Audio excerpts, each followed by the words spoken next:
عايز يتفضل استاذ. يا جماعه ما تدخلوا لنا اللي بعده. ما انا قدامك اهو سيادتك. ايه ده؟ معلش احنا مش شايف انت شفاف كده ليه؟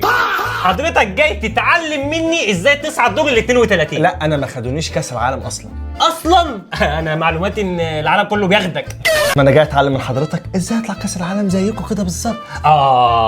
اول حاجه المفروض تتعلمها من منتخبنا هي الروح. عندكم روح؟ لا الصراحه ما عندناش روح. بكام الروح دي ها؟ لا الروح مش بفلوس. اخ طب ما عندكوش حاجه ارخص؟ مش بفلوس يعني لا تقدر بثمن. طب ايه تاني حاجه غير الروح؟ حاجه غير الروح كده بقى منتخبكم محتاج ان يبقى عنده تاريخ زي منتخبنا. عندكم تاريخ؟ ايه التاريخ ده؟ تاريخ انتوا ما عندكوش تاريخ.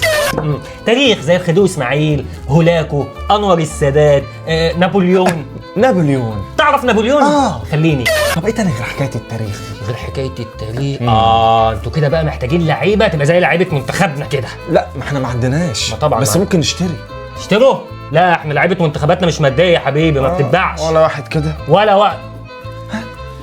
الحقيقه في لعيب مادي شويتين بس عمل معانا ماتش للتاريخ. الماتش اللي فات في المونديال ده ضيع فرصه من قدام الجون.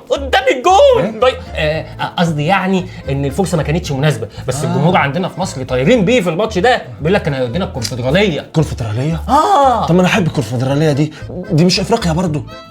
تحب انت افريقيا؟ قوي منك انت ده انت ابن متنا. طب ما فيش اي حاجه غير حكايه اللعيبه دي؟ ما في. انت كده محتاج واسطه من امريكا نفسها عشان تخش المونديال. سهله. ده رئيس امريكا صاحبي كده. ايه ده؟ انت تعرف تبان؟ اه خليني